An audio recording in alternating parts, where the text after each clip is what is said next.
He laughed at the school custodian, until a classroom essay forced him to learn who the man really was. What he discovered left him stunned and forever changed. The bell rang, loud and final, as the high school hallways flooded with students. Backpacks swung, lockers slammed, and sneakers squeaked across the polished linoleum floors. Sunlight streamed through the tall windows, catching flecks of dust. In the air, dust that would soon be swept away by a quiet figure most students barely noticed. Jason Whitmore, 15, stood at the center of it, all confident, smug, and with that permanent smirk only the truly self-assured seemed to wear. He was the kind of kid who never had to worry about consequences. His shoes were always new, his hoodie designer, and his phone screen full of notifications. He moved through the school like it owed him something. And then there was Mr. Leonard. Every afternoon, without fail, Mr. Leonard could be found pushing a mop bucket down the hall, or replacing a flickering light bulb with hands that moved slow. But sure, his uniform was always clean, though faded, and he wore thick soled shoes that made his steps quiet, almost ghost-like. His presence was gentle, never demanding. He was just there, always there. But to Jason, he was a walking punchline. "Hey, it's the Mop King," Jason called one day, dragging out the word king like it was the name of a circus clown. A few of his friends snorted.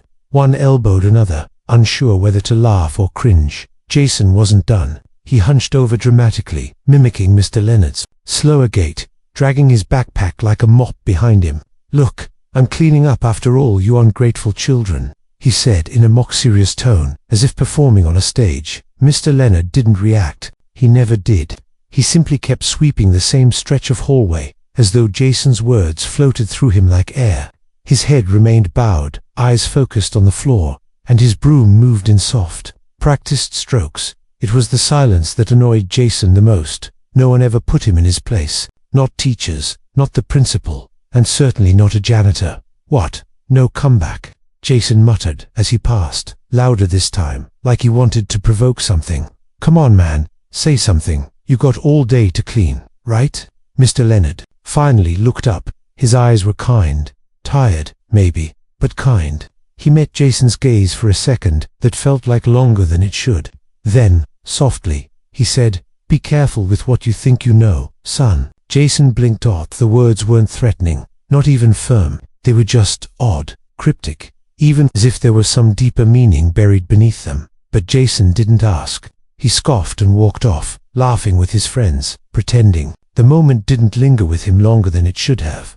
Days passed, and the jokes continued. Not always loud enough for Mr. Leonard to hear, but often just enough to make sure others did.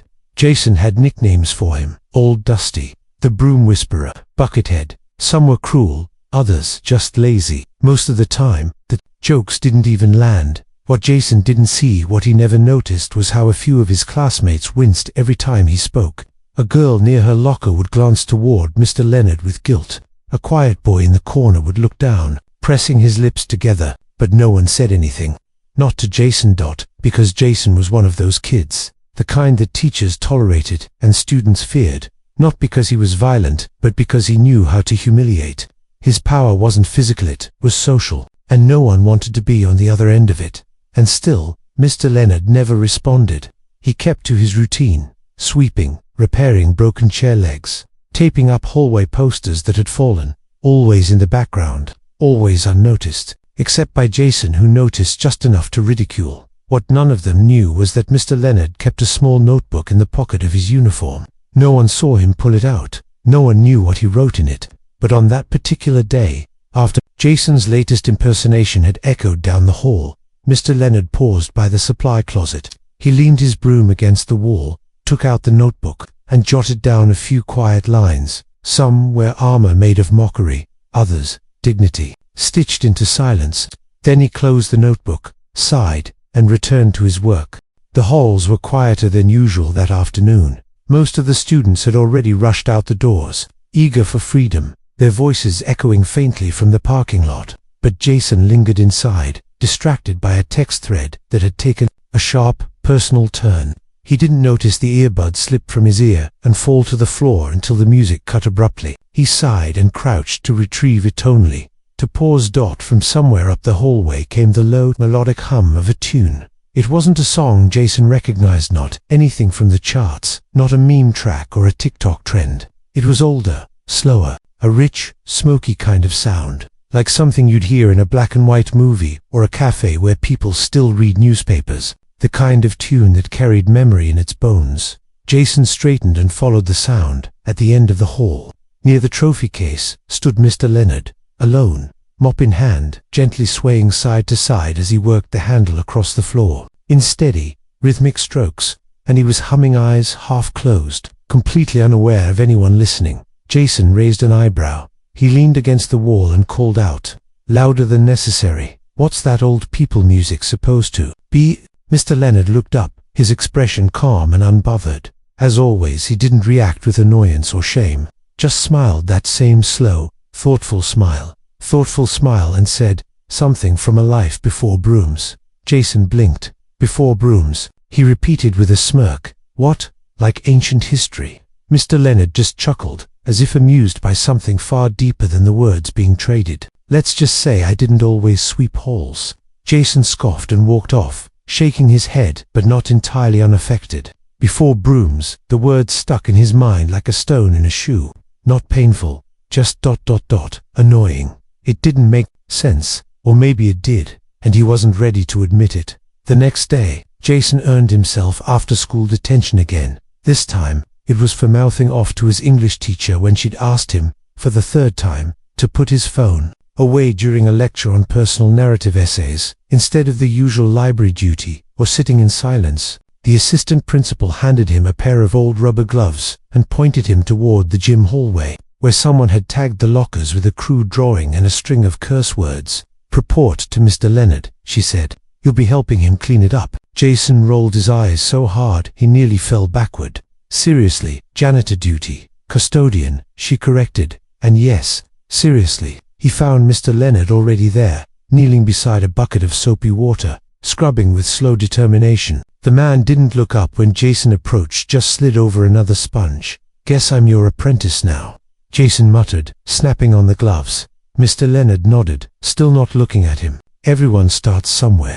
The silence between them stretched on as they worked side by side. Jason hated the sound of the sponge squeaking across metal. The faint sting of cleaning chemicals prickled his nose. For once, he didn't have any clever jokes. Nothing felt funny. As Jason bent to scrub a stubborn patch of graffiti shaped like a skull, he noticed something for the first time. Mr. Leonard's sleeve had rolled up slightly, revealing a tattoo on his right forearm, faded and weathered, but still clear. It was an eagle, wings spread wide, clutching arrows in its talons. The ink had thinned with age, the edges blurred, but the image carried weight. Jason squinted at it. "What's that from? Some prison gang?" Mr. Leonard let out a breathy laugh, more amusement than insulted. He stopped scrubbing and sat back on his heels, flexing the arm slightly as if remembering something long buried. "Nah, son," he said quietly. "That's from my time serving overseas." Jason sat frozen, sponge dripping forgotten in his hand. "You were in the military?"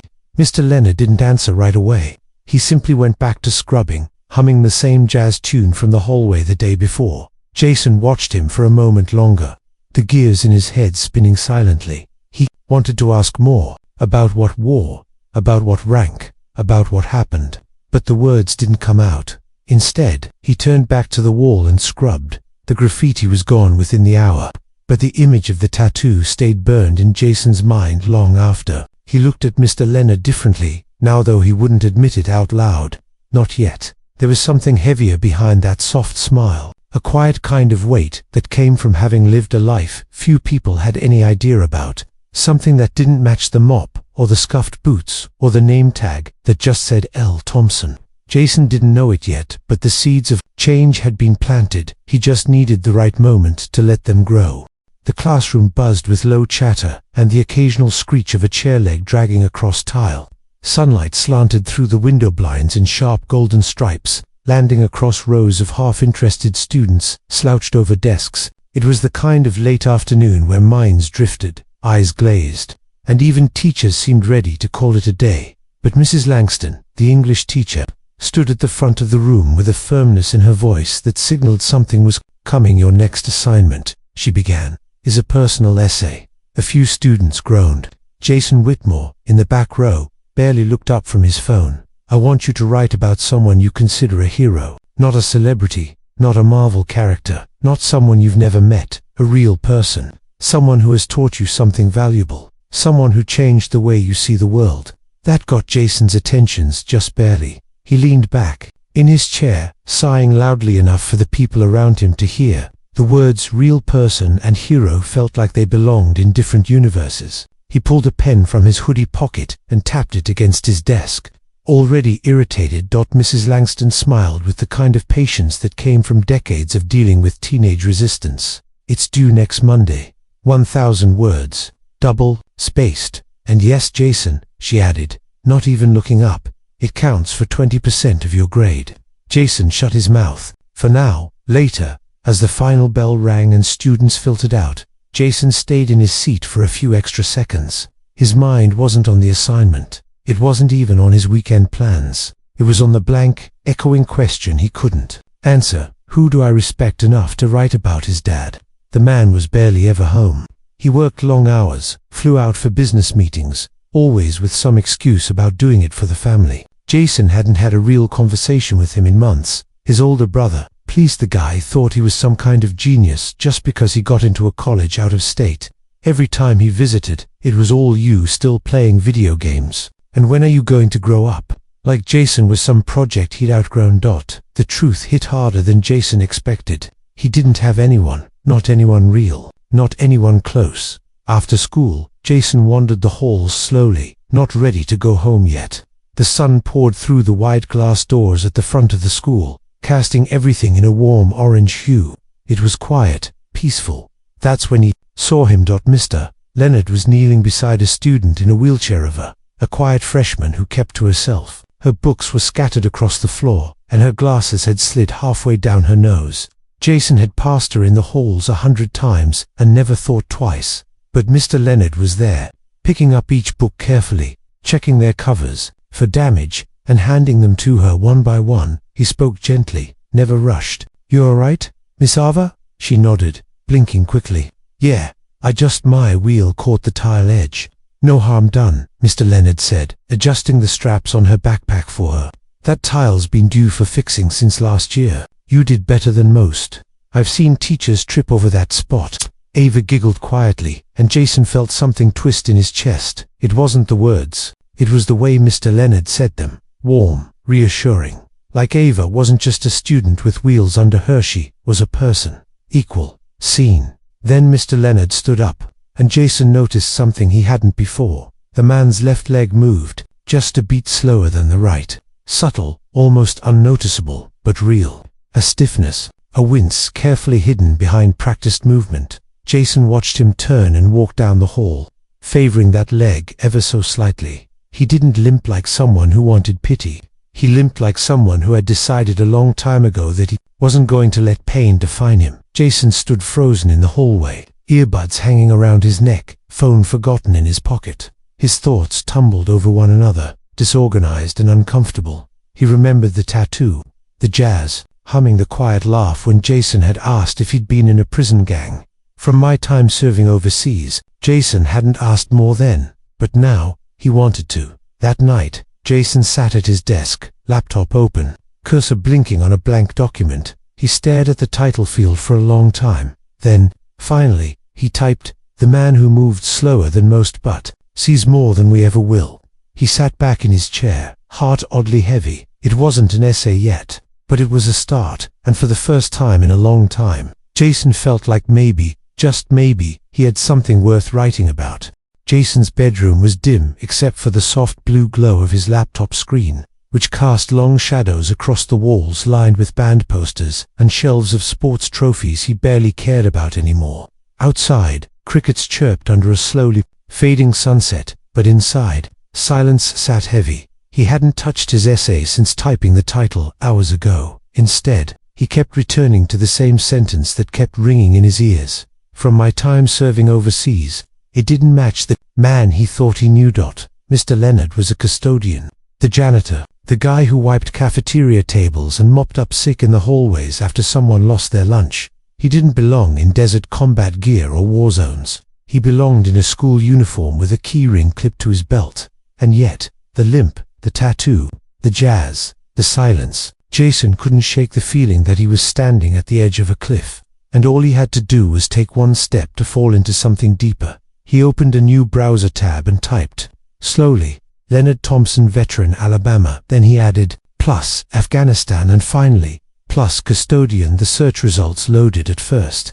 Just random articles, military pages, VA clinics, forums, but then one headline stood out. Buried, halfway down the page, decorated combat medic saves platoon. In Afghanistan, returns to serve community. Posted 2012, Montgomery Gazette. Jason clicked. A loading wheel spun slowly, then gave way to a grainy photo. There he was, Mr. Leonard, but younger. His face was leaner, smoother, though the same calm eyes stared out from the photo. He wore desert fatigues, his shoulders squared, his hand gripping a medal at his chest, silver star, polished and gleaming. Standing beside him was a tall man in full-dress uniform, a general, pinning a second ribbon to his collar. Jason scrolled down and began to read. Sergeant Leonard Thompson, a U.S. Army combat medic, was credited with saving the lives of 7 soldiers during a deadly ambush in the Kunar province of Afghanistan. Despite being wounded in the leg by shrapnel, Thompson carried 2 of his squad mates to safety while administering field treatment under fire. Jason blinked, barely breathing. Doctors later told him the injury would qualify him for early desk duty, but Thompson declined. After 2 more years of service, he returned home not to retire, but to serve again, this time as a school custodian at the very high school he once attended. Jason sat back slowly, eyes wide. He kept reading, scanning. Every paragraph like it might vanish at any moment. Leonard struggled in school as a teen, trouble at home, poor grades, and frequent suspensions. But a counselor once told him he had a quiet strength that could take him far. He enlisted at 18, became a medic by 20, and saw 3 tours of duty. When asked why he took the job at the school, Thompson simply said, because someone believed in me here. It's time I returned the favor. Jason's throat tightened. He looked again at the photo. He couldn't connect it to the man who swept gum wrappers off the floor or quietly changed hallway light bulbs without so much as a complaint, and yet it was him. Same eyes, same quiet strength. Mr. Leonard had been a literal hero, and Jason had called him Mop King. He stared at the screen, shame rising in his chest like a tide. Jason didn't know how long he sat there, scrolling, reading the article again and again.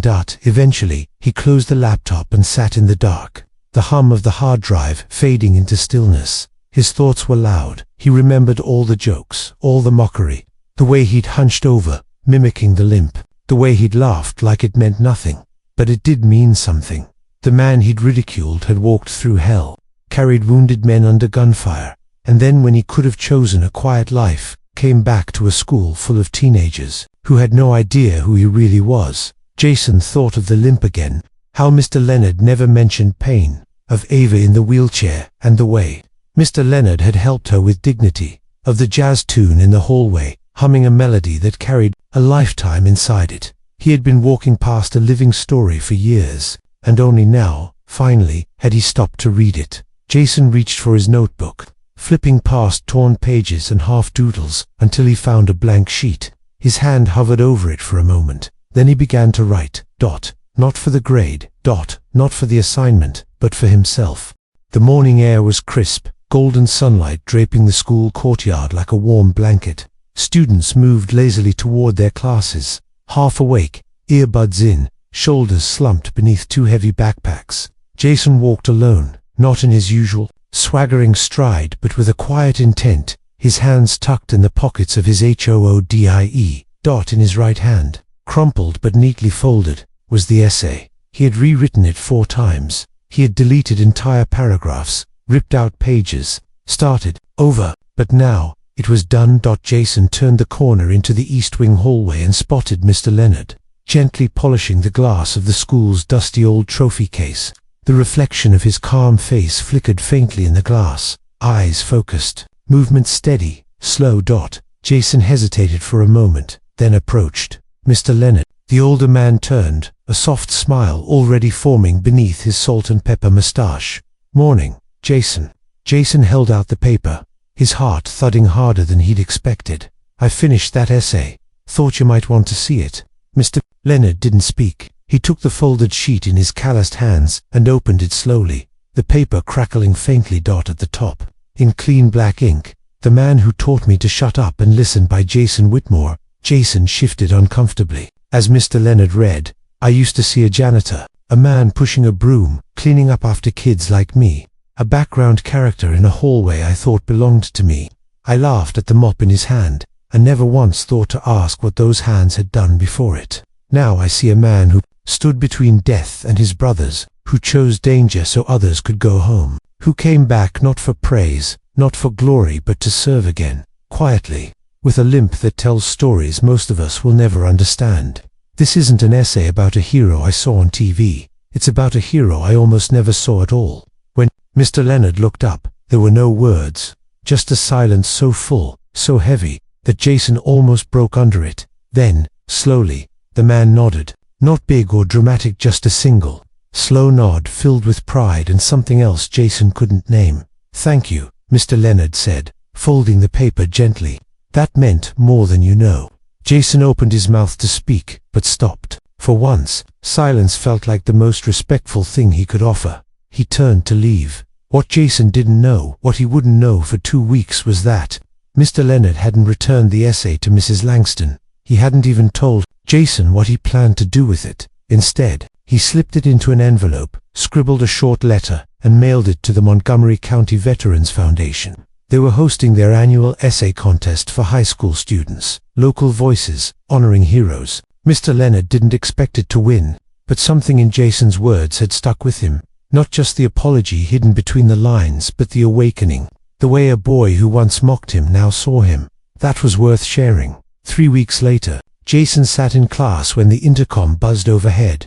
"Jason Whitmore, please report to the main office." He froze. His classmates oot and made dramatic mock gasps. Jason rolled his eyes, grabbed his backpack, and made his way out, expecting detention or another dress code lecture. Instead, he walked into the front office and found Mrs. Langston standing there, beaming. Next to her was a man in a blazer holding a folder with a gold seal. "You, Jason?" the man asked. "Oh, yeah." The man extended a hand. "I'm Mark Brenner with the Veterans Foundation. Your essay won first place." Jason blinked. "What?" "It was submitted by Mr. Leonard. Powerful stuff, son. Really powerful." Jason looked at Mrs. Langston, who smiled like a proud parent.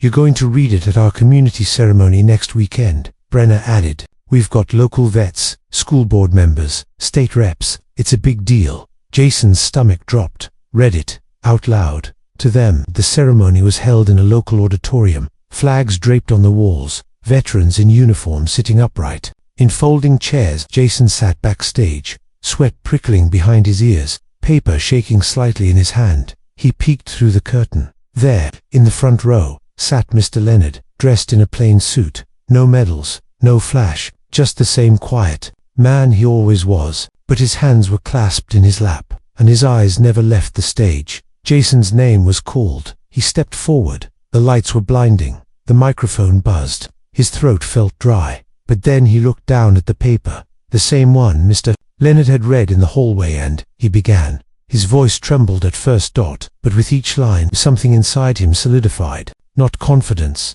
exactly, respect, clarity, growth. When it was over, the room erupted in applause. Not wild, not theatrical, but warm, honest, earned. Jason walked off stage as Mr. Leonard rose from his seat, and for a moment, just a moment, the two of them locked eyes. Jason gave him a small nod. Mr. Leonard nodded back. Nothing more needed to be said, because somewhere in that quiet exchange, a boy had become something more than he'd been, and a man who swept hallways had just been seen for what he truly was.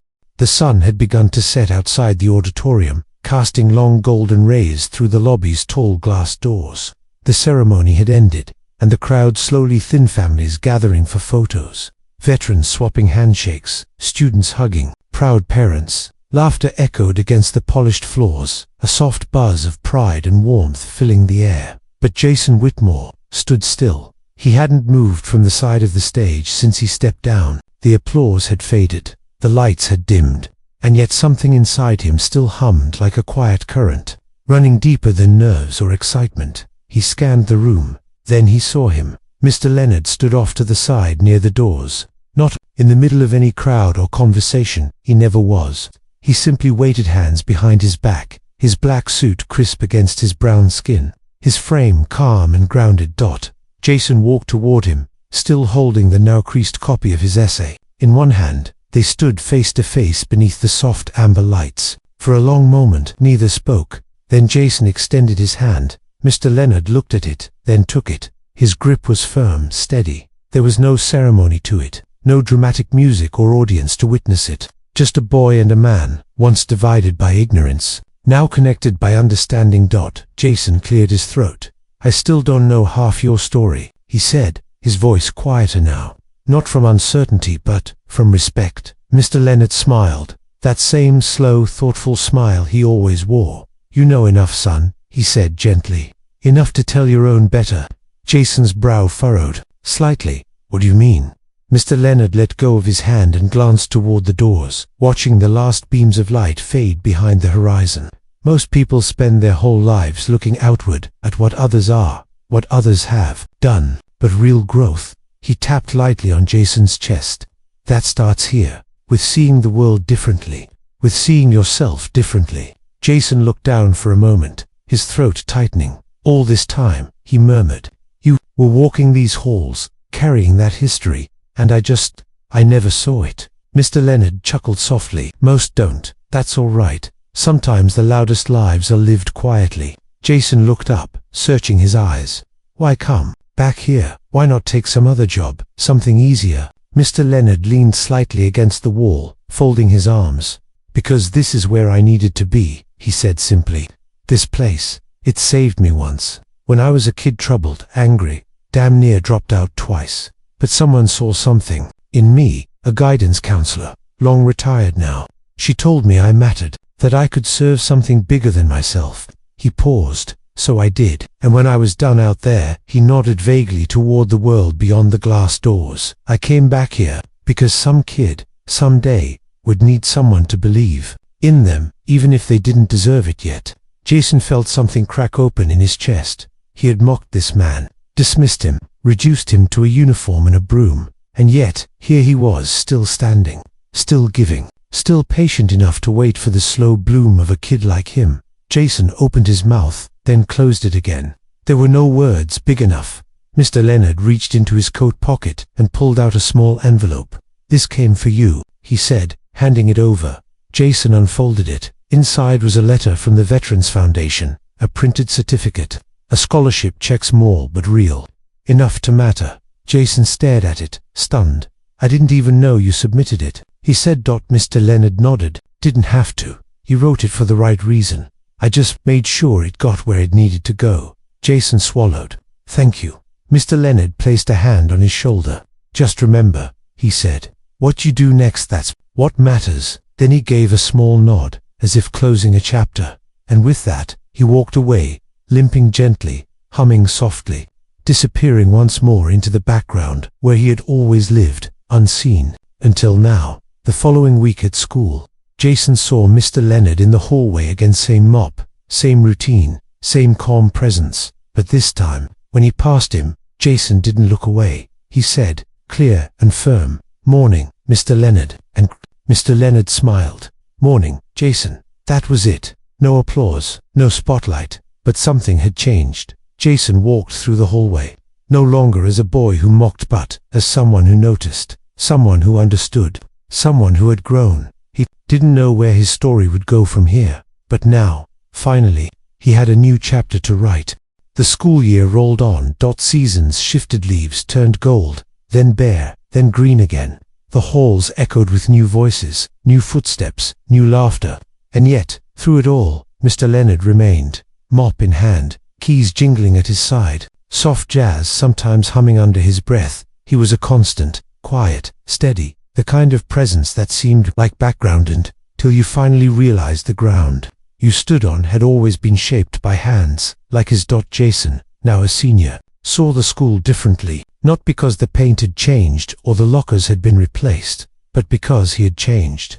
His eyes had learned to look deeper, past surface, past noise. He walked those hallways no longer looking for who was popular, or who had the most likes, or who wore the trendiest shoes. He looked for meaning, for the kind of quiet strength he'd once overlooked.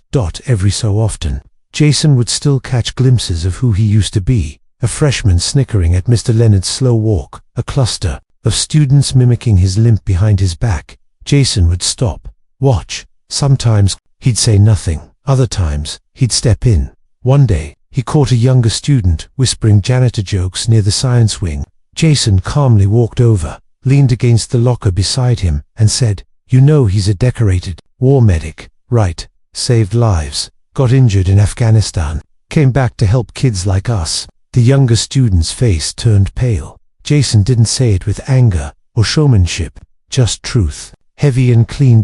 And then he walked away. That was how it started. Stories began to ripple through the school slowly, like warm ink spreading through cold water.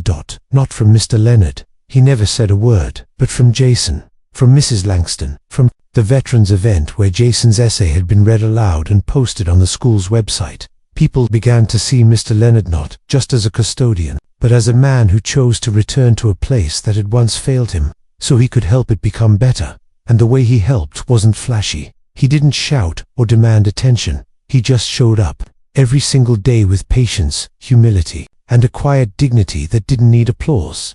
Jason's final year passed faster than he expected. College letters came, friendships shifted. Time felt like it was slipping through his fingers. But one afternoon in spring, after the final bell had rung, when most students had already poured out into the sun, Jason stayed behind. He walked to the janitor's closet, knocked. Mr. Leonard opened the door, eyebrows raised in curiosity. "I just wanted to say thank you," Jason said, "for everything, for showing me what it means to be something more." Mr. Leonard looked at him for a long moment. Then, instead of speaking, he reached into the cabinet and pulled out an old broom, its wooden handle worn smooth by years of use. He handed it to Jason. Jason hesitated, confused. "What's this?" Mr. Leonard smiled. "Just a reminder that the things we think are beneath us sometimes carry the most meaning."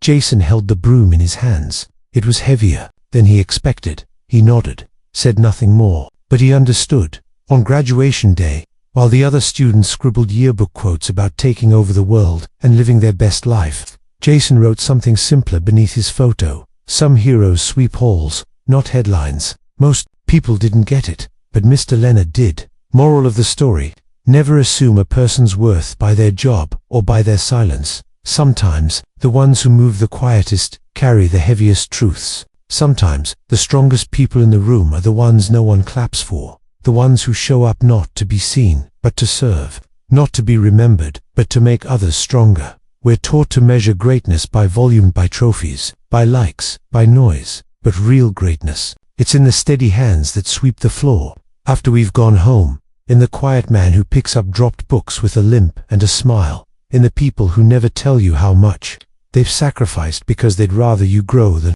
ever feel small. So, the next time you walk past someone in silence, ask yourself, what don't I know? Because some of the greatest stories in the world are hidden behind the quietest people you'll ever meet.